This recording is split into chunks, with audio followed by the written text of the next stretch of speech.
Sir ಇನ್ನೊಂದು ವಿಷ್ಣು ಸ್ಮಾರಕದ್ದು ಬೇಡಿಕೆ ಜಾಸ್ತಿ ಬರ್ತಾ ಇದೆ, ತಾವೇನಾದರೂ ಮನವಿ ಮಾಡಿದ್ರು? ಅದು ಐ ಥಿಂಕ್ ಫ್ಯಾಮಿಲಿ ಅವ್ರ ಮೇಲೆ ಅವ್ರ ಫ್ಯಾಮಿಲಿ ಏನು ಡಿಸೈಡ್ ಮಾಡ್ತಾರೆ ಅದನ್ನು ಅದ್ರ ಮೇಲೆ ಇದಾಗುತ್ತೆ ಹೊರತು ನಾವು ಏನು. ಬಟ್ ಅಫ್ಕೋರ್ಸ್ ವಿಷ್ಣು ಸರ್ ಮೇಲೆ ಯಾರಿಗೂ ಅಭಿಮಾನ ಇಲ್ಲ, ಪ್ರೀತಿ ಇಲ್ಲ. 100% ಪ್ರೀತಿ ಅನ್ನೋದು ಬೇರೆ ಬೇರೆ.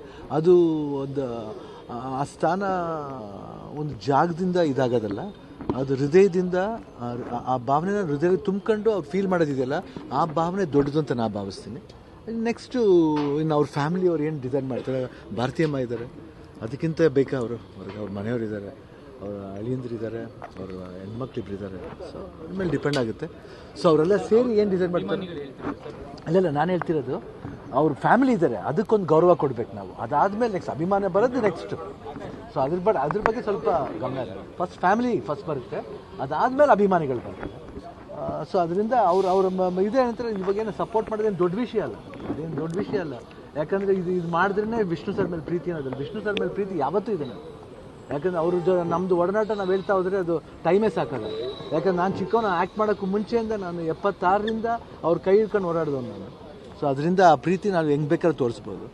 100% ಅವ್ರ ಫ್ಯಾಮಿಲಿ ಏನಂತಾರೆ, ಆಮೇಲೆ ಅಭಿಮಾನಿಗಳು ಏನು ಚಿಂತೆ ಮಾಡೋದು ಬೇಡ. ಅದು ಆಗಬೇಕಾದ್ರೆ ಖಂಡಿತ ಆಗೇ ಆಗುತ್ತೆ.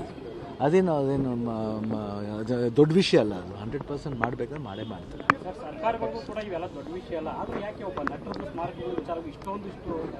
ನಾ ಹೇಳ್ತೀನಿಲ್ಲ, ಇದು ಪದೇ ಪದೇ ಮಾತಾಡ್ತಾ ಹೋದ್ರೆ ಬೇರೆ ಬೇರೆ ಇದಕ್ಕೆ ಹೇಳ್ತಾ ಹೋಗುತ್ತೆ. ನಾನು ಅದೇ ಹೇಳ್ತಿರೋದು, ಫ್ಯಾಮಿಲಿ ಕೇಳ್ಬಿಡಿ ನೀವು. ಬೆಟ್ರ್ ಅಲ್ವಾ? ಇಲ್ಲ ಒಂದು ನಿಮಿಷ, ಫ್ಯಾಮಿಲಿ ಕೇಳ್ಬಿಡಿ, ಅವಾಗ ನಿಮಗೆ ಗೊತ್ತಾಗುತ್ತೆ. ಫ್ಯಾಮಿಲಿ ಕೇಳ್ಬಿಟ್ಟು, ಯಾಕಂದರೆ ಅವ್ರ ಇಷ್ಟ, ಅವ್ರಿದೇನು ಕೇಳ್ಕೋಬೇಕು ಅದನ್ನ, ಆಮೇಲೆ ನಮ್ಮ ಹತ್ರ ಬರುತ್ತೆ. ಕನ್ನಡ ಚಿತ್ರರಂಗದಲ್ಲಿ ನಾಯಕತ್ವದ ಕೊರತೆ ಅನ್ನೋದು, ಯಾಕಂದ್ರೆ ಕೆಲವರೆಲ್ಲರೂ ನೀವು ನಾಯಕತ್ವವನ್ನು ವಹಿಸ್ಕೊಳ್ಬೇಕು, ಆ ರೀತಿ ಬೇಕಾಗಿದೆ ಕನ್ನಡ. ಎಲ್ಲರೂ ನಾಯಕರೇನೆ. ಅದು ನಾಯಕರ ನಾವು ಬ್ರ್ಯಾಂಡ್ ಮಾಡ್ತಿದ್ದೀವಿ ಅಷ್ಟೇ.